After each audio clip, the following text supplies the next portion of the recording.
نحمده ونصلي على رسوله الكريم اما بعد فاعوذ بالله من الشيطان الرجيم بسم الله الرحمن الرحيم رب اشرح لي صدري ويسر لي امري واحلل عقدة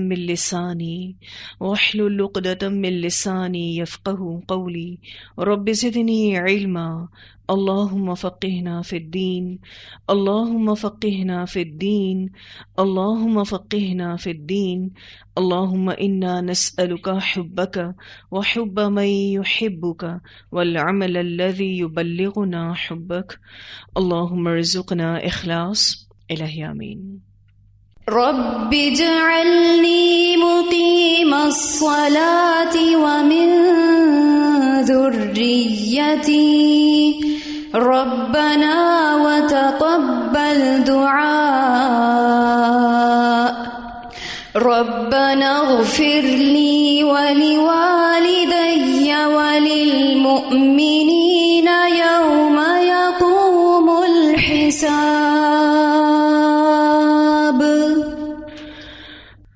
آج ہم انشاءاللہ جنابت اور حیض سے متعلقہ احکام اور مسائل کے بارے میں پڑھیں گے. جن حالتوں میں غسل فرض ہو جاتا ہے ان میں جوش اور شہوت کے ساتھ منی خارج ہونے کے بعد اس میں احتلام بھی داخل ہے، غسل واجب ہو جاتا ہے. جماع کے بعد خواہ انزال ہو یا نہ ہو، یعنی جو سیکشول انٹرکورس ہوتا ہے ہسبینڈ وائف کا، اس کے بعد ڈسچارج ہو یا نہ ہو غسل واجب ہو جاتا ہے.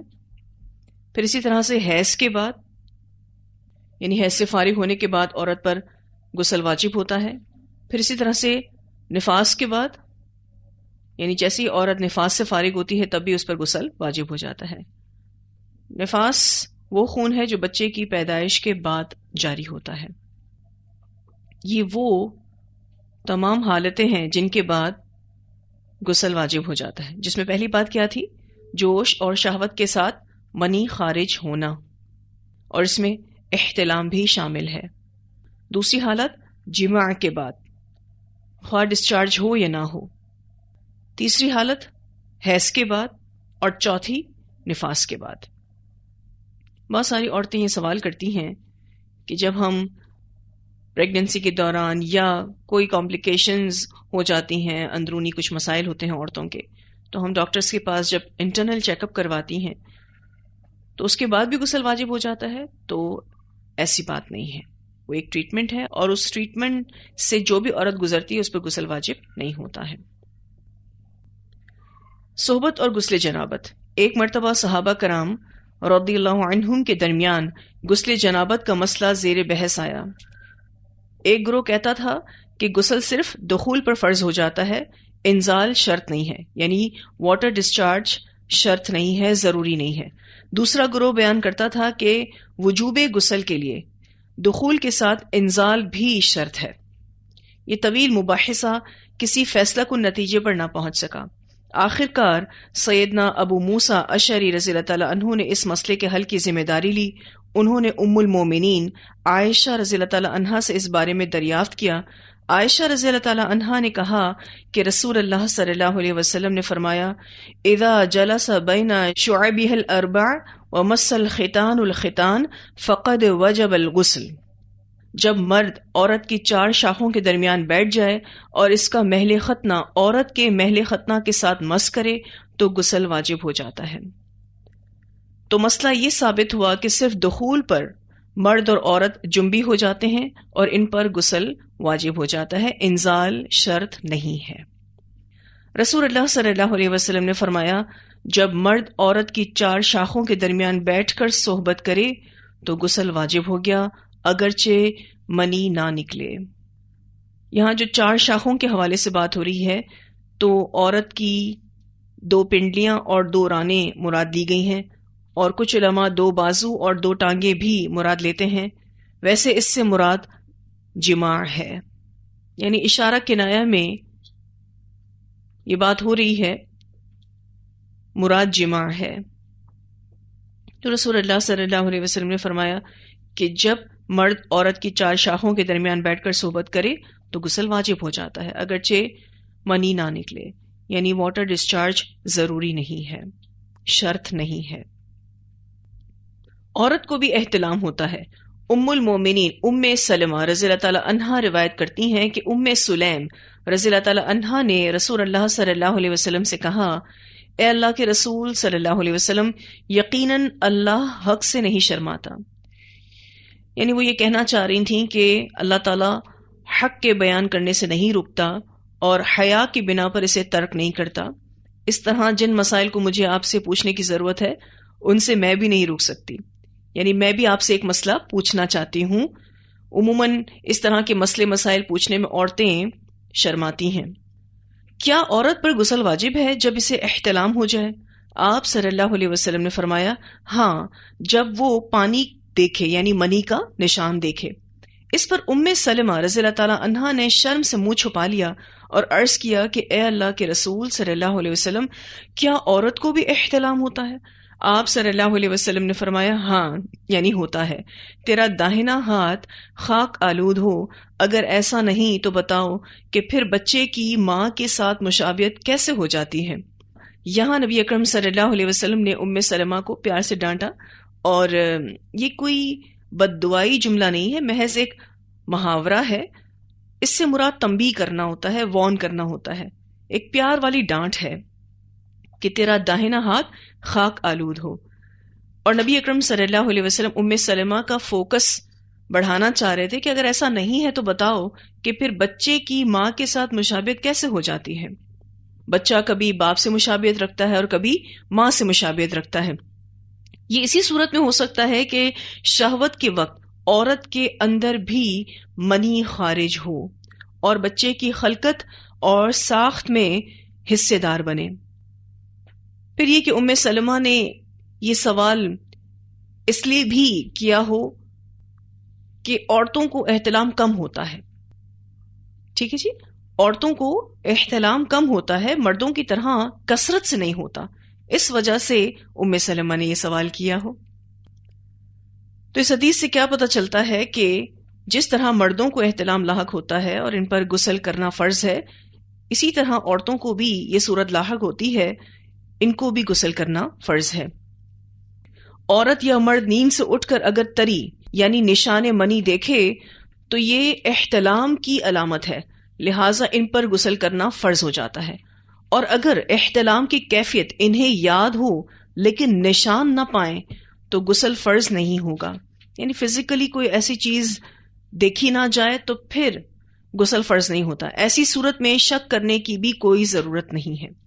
احتلام ویٹ ڈریمز کو کہتے ہیں، یعنی خواب میں کسی ایسی کیفیات کو فیل کرنا، کوئی ایسی چیز محسوس کرنا جس سے واٹر ڈسچارج ہو۔ بسا اوقات خواب کی کیفیات یاد ہوتی ہیں لیکن منی کے نشان نہیں ہوتے، تو اگر منی کے نشان نہیں ہے تو پھر غسل واجب نہیں ہے، ٹھیک ہے جی۔ جیسا کہ یہاں لکھا ہوا ہے کہ اگر احتلام کی کیفیت انہیں یاد ہو لیکن نشان نہ پائیں تو غسل فرض نہیں ہوگا۔ غسل فرض ہونے کے لیے کیا ضروری ہے؟ فزیکلی کسی ایسی چیز کو سامنے دیکھا جائے، وہ تری یا وہ نشان منی نظر آئے، ادروائز شک کرنے کی کوئی ضرورت نہیں ہے، وہم میں پڑنے کی کوئی ضرورت نہیں ہے۔ اس حدیث کی راوی جو ہیں وہ ام سلیم رضی اللہ تعالی عنہا ہیں۔ ان کا نام رمیسہ یا غمیسہ بنت ملحان تھا۔ حضرت انس بن مالک رضی اللہ تعالی عنہ کی والدہ تھیں، فاضلہ اور عالمہ خاتون تھیں، مالک بن نصر کی زوجیت میں تھیں۔ اب یہ خود مسلمان ہو گئی تھیں، انہوں نے اپنے شوہر کے سامنے اسلام پیش کیا لیکن ان کے شوہر نہیں مانے اور ناراض ہو کر شام کی طرف چلے گئے اور پھر وہیں فوت ہو گئے۔ مالک بن نصر کی وفات کے بعد ابو طلحہ نے ان کو نکاح کا پیغام بھیجا۔ ابو طلحہ ابھی مشرک تھے۔ ام سلیم رضی اللہ تعالی عنہا نے شرط رکھی کہ اگر اسلام قبول کر لو تو میں تمہارے ساتھ نکاح کر لوں گی۔ اس شرط کو ابو طلحہ نے قبول کر لیا اور مسلمان ہو گئے، تو ام سلیم نے ان سے نکاح کر لیا اور حضرت عثمان رضی اللہ تعالی عنہ کی خلافت کے دور میں یہ وفات پائی، یعنی کافی طویل عمر انہوں نے پائی. اور ہم سب پر بھی ان کا احسان ہے کہ انہوں نے نبی اکرم صلی اللہ علیہ وسلم سے ایک ایسا سوال پوچھا جس کو پوچھنے سے عموماً خواتین شرماتی ہیں. ایک پرسنل کوشچن تھا، بڑا نجی سوال تھا، لیکن انہوں نے آ کر نبی اکرم صلی اللہ علیہ وسلم سے کیا، اور تمہیداً کیا بات کہی کہ اللہ تعالیٰ بھی حق بات کرنے سے نہیں شرماتے، یعنی اللہ تعالیٰ حق کہنے سے نہیں رکتے، تو میں بھی نہیں رکوں گی. میں بھی آپ سے ایک ایسے سوال کو پوچھوں گی کہ جس کو پوچھنے کی واقعی ضرورت ہے، بڑا اہم سوال ہے. ٹھیک ہے جی، تو یہ بات واضح ہے کہ عورت کو بھی احتلام ہوتا ہے، اور اگر عورت اس طرح کی کیفیت سے گزرے تو پھر اس پر بھی غسل واجب ہوتا ہے. غسل واجب ہونے کے لیے کیا ضروری ہے کہ وہ نشان طری دیکھے. جنبی عورت کے بالوں کا مسئلہ. ام سلمہ رضی اللہ تعالی عنہا روایت کرتی ہیں کہ میں نے کہا اے اللہ کے رسول صلی اللہ علیہ وسلم، میں اپنے سر کے بال خوب مضبوط گوندتی ہوں. کافی اچھے سے وہ بالوں کو باندھا کرتی تھیں. کیا میں انہیں غسل جنابت کے وقت کھولا کروں؟ آپ صلی اللہ علیہ وسلم نے فرمایا ان کا کھولنا ضروری نہیں، تیرے لیے یہی کافی ہے کہ 3 لب پانی اپنے سر پر ڈالے، پھر اپنے سارے بدن پر پانی بہائے، پس تو پاک ہو جائے گی. یعنی بالوں کی جڑیں بھیگنا ضروری ہیں، بال پورے کھول کر دھونا ضروری نہیں. عائشہ رضی اللہ تعالی عنہا کو خبر ملی کہ عبداللہ بن عمر رضی اللہ تعالی عنہما عورتوں کو غسل جنابت کے لیے بال کھولنے کا حکم دیتے ہیں. آپ رضی اللہ تعالی عنہا فرمانے لگیں ابن عمر پر تعجب ہے، انہوں نے عورتوں کو تکلیف میں ڈال دیا ہے کہ وہ عورتوں کو غسل کے وقت سر کے بال کھولنے کا حکم دیتے ہیں، وہ انہیں سر منڈوانے کا حکم کیوں نہیں دے دیتے؟ یہ حضرت عائشہ رضی اللہ تعالی عنہا کی ابن عمر کو ڈانٹ تھی. میں اور رسول اللہ صلی اللہ علیہ وسلم ایک ہی برتن سے غسل کرتے، اور میں اپنے بال کھولے بغیر سر پر 3 چلو سے زیادہ پانی نہیں ڈالتی تھی. اس سے کیا معلوم ہوتا ہے کہ غسل جنابت کے لیے بال کھولنے کی ضرورت نہیں ہے. مگر یہ حکم صرف غسل جنابت کا ہے، غسل حیض کے لیے بالوں کو کھولنا ضروری ہے. اچھا، یہاں کتاب میں یہ بات لکھی ہوئی ہے کہ غسل حیض کے لیے بالوں کو کھولنا ضروری ہے، لیکن اس کی مزید فقہ ہم دیکھیں گے تو وہاں آپ کو پتا چلے گا کہ غسل حیض میں بالوں کو کھولنا مستحب عمل ہے، ضروری نہیں ہے. اس کی وضاحت انشاءاللہ میں آپ کو کرتی ہوں. اب یہاں جو کتاب میں لکھا ہوا ہے کہ غسل حیض کے لیے بالوں کو کھولنا ضروری ہے، اس کی دلیل کے لیے وہ یہ حدیث پیش کرتے ہیں. عائشہ رضی اللہ تعالی عنہا سے روایت ہے کہ انہیں رسول اللہ صلی اللہ علیہ وسلم نے جب وہ حائضہ تھیں فرمایا اپنے بال کھولو اور غسل کرو. جب ہم دیگر فقہ کی کتابیں دیکھتے ہیں تو اس میں ہمیں یہ مسئلہ تھوڑا مختلف ملتا ہے، جس کا خلاصہ یہ ہے کہ غسل حیض کے لیے بال کھولنے مستحب ہیں، اور جو اسکالرز ہیں، علماء ہیں، ان کا اس مسئلے کو لے کر تھوڑا سا اختلاف ہے. کچھ علماء کا کہنا یہ ہے کہ عورت جب غسل حیض کرے گی تو وہ اپنے بالوں کو کھول کر نہائے گی. بالوں کو کھول کر نہانا واجب ہے، اور وہ اس بات کی دلیل کے لیے حضرت عائشہ کی یہ روایت پیش کرتے ہیں جس میں نبی اکرم صلی اللہ علیہ وسلم نے انہیں کیا حکم دیا کہ اپنے بال کھولو اور غسل کرو. دوسری طرف کی جو علماء ہیں وہ یہ کہتے ہیں کہ عورت جب غسل حیض کرے گی تو بالوں کو کھول کر نہائے، یہ عمل مستحب ہے، کیونکہ حضرت عائشہ رضی اللہ تعالی عنہا کو نبی اکرم صلی اللہ علیہ وسلم نے یہ حکم استحباب کے لیے دیا.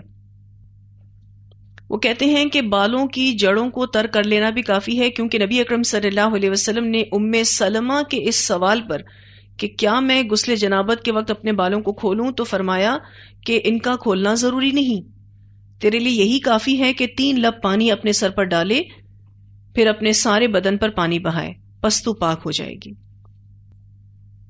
ٹھیک ہے جی. تو غسل حیض اور غسل جنابت میں عورتوں کے بال کھولنے یا نہ کھولنے کے حوالے سے علماء کے درمیان اختلاف ہے. اب دونوں طرف کے جو علماء ہیں وہ باقاعدہ دلیل کے ساتھ بات کرتے ہیں. جیسا کہ میں نے آپ سے ذکر کیا کہ جو علماء غسل حیض میں بال کھول کر نہانے کو واجب کہتے ہیں وہ حضرت عائشہ والی روایت کو دلیل بناتے ہیں، اور جو اس کو مستحب کہتے ہیں وہ کہتے ہیں کہ ام سلمہ والی روایت اس بات پر دلیل ہے، اور وہ کہتے ہیں کہ حضرت عائشہ رضی اللہ تعالی عنہا کو جو نبی اکرم صلی اللہ علیہ وسلم نے حکم دیا وہ استحباب کے لیے دیا تھا، اس لیے غسل جنابت اور غسل حیض میں عورت پر واجب نہیں کہ وہ سر کے بال کھولے، صرف بالوں کی جڑوں کو تر ہونا لازم ہے، یعنی بالوں کی جڑیں اس حد تک تر ہوں کہ اس میں سے کوئی بھی جگہ خشک نہ رہے، یہ کمپلسری ہے۔ پھر یہ کہ غسل جنابت اور غسل حیض کا ایک اور فرق بھی ملتا ہے۔ حضرت عائشہ صدیقہ رضی اللہ تعالی عنہا سے مروی ہے کہ ایک انصاری عورت نے نبی اکرم صلی اللہ علیہ وسلم سے غسل حیض کے بارے میں پوچھا، آپ صلی اللہ علیہ وسلم نے انہیں غسل کا طریقہ بتا دیا اور فرمایا کہ ایک مشک چھڑکا ہوا روئی کا پھاہا لے کر اس سے پاکی حاصل کرو، جو کاٹن وول ہوتی ہے، پیس آف کاٹن، اس پر پرفیوم لگا کے اس سے پاکی حاصل کرو۔ اس نے عرض کی اس سے کیسے پاکی حاصل کروں، یعنی اس عورت کو سمجھ نہیں آ رہا تھا کہ میں اس کو کیسے استعمال کروں۔ فرمایا سبحان اللہ، اس سے پاکی حاصل کرو۔ نبی اکرم صلی اللہ علیہ وسلم نے دوبارہ سے صرف یہی جملے دہرائے۔ پھر میں نے انصاری عورت کو اپنی طرف کھینچ کر سمجھایا کہ اسے بدبو مٹانے کے لیے استعمال کرو۔ اسے ترمذی ابن ماجہ نے روایت کیا ہے۔ یعنی حیض سے فارغ ہو کر جب عورت غسل کرے گی تو خوشبو کا استعمال اس کو کرنا چاہیے تاکہ خون کی بو چلی جائے اور خوشبو ہو جائے، یعنی اپنی شرمگاہ پر اس طرح کا کوئی لوشن یا کوئی پرفیوم لگا لے۔ اور عمومی طور پر آپ دیکھیے کہ اب جب ہم غسل کرتے ہیں تو صابن کا استعمال کرتے ہیں، تو صابن بھی جسم کو معطر کر دیتا ہے، تو وہ بھی کافی ہو جاتا ہے۔ اس حدیث میں اگر آپ تھوڑا سا غور و فکر کریں تو آپ صلی اللہ علیہ وسلم نے اس انصاری عورت کو غسل کا طریقہ بتا دیا، لیکن یہ نہیں بتایا کہ تمہیں بالوں کو کھولنا ضروری ہے۔ ایک الگ سے فرق ضرور بتایا کہ تم کاٹن وول لو، اس پہ پرفیوم لگاؤ اور اس سے پاکی حاصل کرو، لیکن ایک جو دوسرا فرق اگر کمپلسری ہوتا بالوں کو کھولنا تو وہ بھی آپ صلی اللہ علیہ وسلم ضرور اس میں مینشن کرتے۔ ایک اور جو مسلم کی روایت آتی ہے، حضرت عائشہ رضی اللہ تعالی عنہا سے روایت ہے کہ حضرت اسما رضی اللہ تعالی عنہا نے نبی اکرم صلی اللہ علیہ وسلم سے غسل حیض کے بارے میں سوال کیا تو آپ صلی اللہ علیہ وسلم نے فرمایا، پہلے پانی میں بیری کے پتے ڈال کر اچھی طرح حیض کے خون سے پاکی حاصل کر لو، پھر سر پر پانی ڈالو اور خوب اچھی طرح ملو تاکہ پانی بالوں کی جڑوں تک پہنچ جائے، پھر سارے بدن پر پانی بہاؤ، پھر خوشبو لگی ہوئی روئی کا پھاہا لے کر اس سے پاکی کرو۔ حضرت اسما رضی اللہ تعالی عنہا نے عرض کیا، روئی کے پاہے سے پاکی کس طرح؟ رسول اللہ صلی اللہ علیہ وسلم نے فرمایا، سبحان اللہ، پاکی کرو۔ حضرت عائشہ نے آہستہ سے بتایا کہ حیض کی جگہ پر لگا دے۔ پھر اسما رضی اللہ تعالی عنہا نے غسل جنابت کا سوال کیا تو آپ صلی اللہ علیہ وسلم نے فرمایا، پہلے پانی سے اچھی طرح شرمگاہ دھونی چاہیے، پھر سر پر اچھی طرح پانی ڈال کر ملنا چاہیے تاکہ پانی بالوں کی جڑوں تک پہنچ جائے، پھر پورے بدن پر پانی ڈالو۔ حضرت عائشہ رضی اللہ تعالیٰ عنہ کہتی ہیں کہ انصار کی عورتیں بھی کیا خوب عورتیں ہیں کہ دین کی بات پوچھنے میں شرم محسوس نہیں کرتی۔ اسے مسلم نے روایت کیا ہے۔ اس حدیث میں ہمیں غسل حیض کا طریقہ پتہ چلتا ہے، اور اگر آپ تھوڑا سا غور و فکر کریں اس حدیث میں تو یہ نہیں کہا گیا کہ بالوں کو کھول کر دھونا ہے۔ تو علماء اسی وجہ سے کیا کہتے ہیں کہ اگر غسل حیض میں عورت بالوں کو کھول کر نہائے تو یہ مستحب عمل ہے، کیونکہ ایسا کرنے کے لیے نبی اکرم صلی اللہ علیہ وسلم نے حضرت عائشہ رضی اللہ تعالیٰ عنہا کو کہا، لیکن یہ کمپلسری نہیں ہے، واجب نہیں ہے۔ پھر یہ کہ عورت کے سر کے بالوں کی جڑوں میں چوٹی کھولے بغیر پانی پہنچ سکے تو چوٹی کھولنا ضروری نہیں، لیکن اگر نہ پہنچ سکے تو کھولنا ضروری ہے۔ اور پھر وہی دو احادیث اپنے ذہن میں رکھیں کہ ام سلمہ کو نبی اکرم صلی اللہ علیہ وسلم نے کہا کہ ٹھیک ہے آپ نہ کھولیں اور 3 لب پانی ڈال لیں، یہی کافی ہوگا۔ اس کا مطلب یہ ہے کہ ان کے بال اس طریقے سے بندھے ہوئے تھے کہ پانی جڑوں تک بآسانی پہنچ سکتا تھا، لیکن حضرت عائشہ رضی اللہ تعالی عنہا کو نبی اکرم صلی اللہ علیہ وسلم نے فرمایا کہ اپنے بالوں کو کھولو اور پھر غسل کرو۔ ہو سکتا ہے ان کے بال اس طریقے سے بندھے ہوئے ہوں کہ نہ کھولنے کی صورت میں پانی جڑوں تک نہ پہنچ سکتا ہو۔ تو خلاصہ کلام کیا ہے؟ خلاصہ کلام یہ ہے کہ جب عورت غسل حیض کرے گی تو بالوں کو کھول کر نہائے تو یہ مستحب عمل ہے، نہ کھولے اور صرف جڑوں کو بھی تر کر لے تو بھی کافی ہوگا۔ غسل حیض کا ایک اور فرق کہ جب وہ غسل حیض سے فارغ ہو جائے تو کاٹن وول پر پرفیوم لگا کے شرمگاہ پر رکھ لے، اور اگر وہ کسی ایسی چیز سے نہاتی ہے جس میں باڈی واش ہے، صابن ہے، آلریڈی وہ اتنا پرفیومڈ ہے کہ جب وہ ان چیزوں کو استعمال کر کے نہاتی ہے تو جسم معطر ہو جاتا ہے، تو پھر کاٹن وول لے کر اور اس کو پرفیومڈ کر کے شرمگاہ پر لگانا کمپلسری نہیں ہے۔ لیکن اگر وہ ایز اٹ از حدیث پر عمل کرنا چاہتی ہے تو کوئی لوشن ایسا لگا لے اپنی شرمگاہ پر، یا پھر کاٹن وول پر کوئی ایسی پرفیوم جو اسکن کو اریٹیٹ نہ کرے لگا کے رکھ لے تاکہ شرمگاہ معطر ہو جائے، کیونکہ جو حیض کا خون ہوتا ہے اس میں بو ہوتی ہے۔ اور ویسے بھی آپ دیکھیے کہ حیض تکلیف کی حالت ہے، اگر عورت غسل حیض میں بالوں کو کھول لیتی ہے، اچھے سے بالوں کو واش کر لیتی ہے، اور پھر اس کے بعد بہت اچھے سے نہا لیتی ہے، جس میں بکٹ میں اگر وہ ڈیٹول کے کچھ ڈراپس ڈال دیتی ہے، اینٹی سیپٹک کوئی بھی چیز اگر وہ ڈال لیتی ہے، جیسے کہ نبی اکرم صلی اللہ علیہ وسلم نے بیری کے پتے ڈالنے کا کہا، تو اس طرح کی اگر کوئی چیز وہ یوز کر لیتی ہے اور پھر اس کے بعد صابن سے بھی نہاتی ہے اور پھر اس کے بعد اپنے آپ کو اچھے سے کلین کر کے اپنی شرمگاہ کو بھی معطر کرتی ہے، تو وہ فریش فیل کرے گی، اچھا فیل کرے گی، کیونکہ وہ اپنے ایام حیض میں تکلیف سے گزری ہے۔ تو اس طرح سے نہانا، خوشبو لگانا اس کو فریش کر دے گا، تر و تازہ کر دے گا۔ اب آپ دیکھیے کہ دین میں کتنا کمفرٹیبل کیا گیا ہے کہ اگر کوئی غسل جنابت لے رہا ہے یا لے رہی ہے، یا کوئی عورت غسل حیض کر رہی ہے، اگر کسی عورت کے لمبے لمبے بال ہیں تو وہ بہت کمفرٹیبلی بالوں کو صرف اور صرف جڑوں کے حد تک گیلا کر لے، باقی بالوں کو اوپر اونچا سے پکڑ لے یا پھر جوڑا بنا لے، ٹھیک ہے، 3 مگ پانی کے لے لے اور ایک مگ کو دھیرے دھیرے پہلے بالوں میں ڈالے اور انگلی سے خلال کرتی رہے تو وہ اچھے سے گیلا ہو جائے گا۔ لیکن دوسرا مگ اور تیسرا مگ کس لیے؟ اور کنفرمیشن کے لیے کہ پانی اچھے سے ساری جڑوں کو پہنچ گیا ہے اور ساری سر کی جو کھال ہے وہ تر ہو گئی ہے۔ اب وہ غسل حیض کرے یا غسل جنابت کرے، اس کے بال دھل گئے، ٹھیک ہے۔ غسل جنابت میں تو اتنا کمفرٹیبل کیا گیا کہ یہ بات ہے ہی نہیں کہ بالوں کو کھول کے نہانا ہے۔ لیکن اگر غسل حیض کے حوالے سے بھی ہم دیکھیں تو چلے اگر بالوں کو کھول کے نہانا پاسبل نہ ہو تو آپشن تو ہے نا آپ کے پاس کہ کمپلسری عمل آپ نے کر لیا، واجب عمل آپ نے کر لیا، چاہے تو مستحب عمل بھی کر لیں، بس اپنے آپ کو تیار کرنا ہے فور نماز۔ تو دین ہمارا کتنا کمفرٹیبل کرتا ہے۔ اب عورتوں کے لمبے بال ہوتے ہیں، بسا اوقات ٹھنڈ زیادہ ہوتی ہے، گرم پانی اویلیبل نہیں ہوتا ہے، اب حیض سے فارغ ہو چکی نہانا ہے، ایسی صورت میں بالوں کی جڑوں کو تر کیا، اچھے سے گیلا کر لیا، 3 مگز پانی ڈال دیے اور پھر بالوں کو اوپر ریپ کر کے شاور کیپ وغیرہ پہن لو تو آپ کے پھر بال پورے گیلے نہیں ہوتے، پھر اس کو سکھانا، ان گیلے بالوں کو ٹیکل کرنا، سارے مسئلے ختم، ایک مشقت سے عورت آزاد ہو گئی۔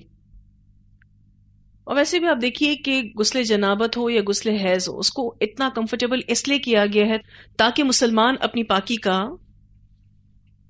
آسانی کے ساتھ اہتمام کر سکے۔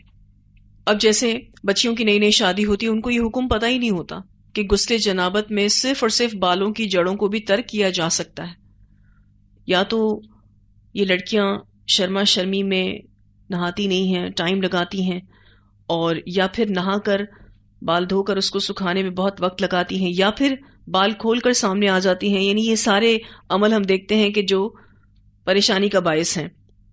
صرف سر کی کھال تر ہونے کی ضرورت ہے، غسل جنابت ہو جاتا ہے۔ الحمدللہ، اللہ سبحانہ تعالیٰ نے اتنی آسانی کی ہے، اسی لیے ایز سون ایز پاسبل غسل جنابت کر کے خود کو پاک کر لینا چاہیے۔ خود ساختہ پابندیوں کی وجہ سے نہانے میں اگر عورت دیر لگاتی ہے تو ایسی کوئی پابندی دین نے تو نہیں لگائی، تو جلد از جلد اپنے آپ کو جنابت کی حالت سے نکال کے پاک کر لینا چاہیے۔ علماء کہتے ہیں یہ جو 3 لب پانی ہے نا، یعنی پورے پورے لب بھرے ہوئے، اور اس کو اگر آپ اب مگ پر شفٹ کر دیں تو آپ زیادہ کمفرٹیبل رہیں گے. ٹھیک ہے، 3 مگ پانی، اور انگلیاں جو ہیں ان سے پہلے بالوں کو تھوڑا سا، اگر صرف جڑیں تر کرنی ہے، پورے بال نہیں دھونے، ٹھیک ہے، جو کہ ایک واجب عمل ہے، تو اس سے بالوں کو ایسے تھوڑا سا جگہ بنا لیں انگلیوں کے ذریعے، اور پھر اس کے بعد جب آپ 1 مگ ڈالیں گے فنگرز کے ساتھ، بالوں کو ایسے کھولتے بھی جائیں اور اس کو تر کرتے جائیں.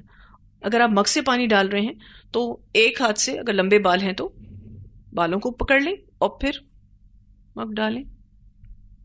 آپ دیکھیں گے ایک مگ میں ہی آپ کو ایسا لگے گا کہ کام ہو گیا ہے، ٹھیک ہے، دوسرے مگ میں آپ کو اور کنفرمیشن فیل ہوگی، اور تیسرے مگ میں تو آپ کہیں گے کہ اٹس ڈن.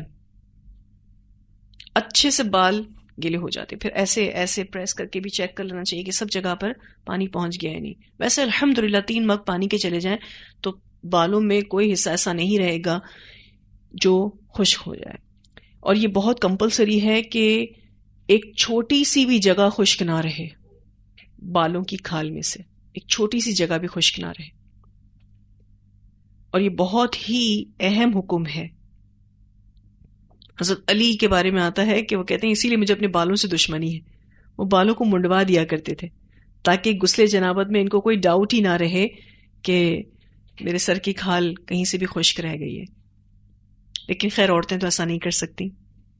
ٹھیک ہے، تو آپ کو کنفرم ہونا چاہیے کہ آپ نے غسل جنابت میں بالوں کی جڑوں کو اچھے سے تر کر لیا ہے، یا پھر غسل حیض میں آپ نے بالوں کی جڑوں کو ہی اگر دھونا ہے، پورے بال نہیں دھونے، تو آپ نے ان کو اچھے سے گیلا کر لیا ہے، کوئی جگہ بھی خالی نہیں رہی ہے.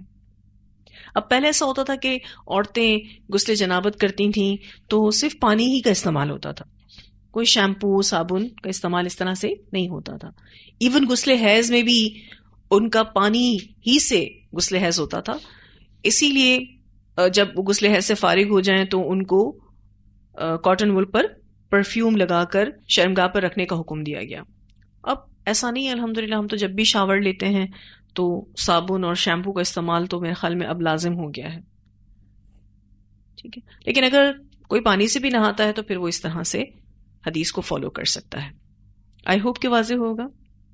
ٹھیک ہے، آج نماز نبوی کو ہم یہیں تک ہی رکھیں گے انشاءاللہ. جو آگے ٹاپک ہے اس کو اگلی کلاس میں دیکھیں گے. وآخر دعوانا ان الحمد للہ رب العالمین. سبحانک اللہم وبحمدک نشہد ان لا الہ الا انت نستغفرک ونتوب الیک.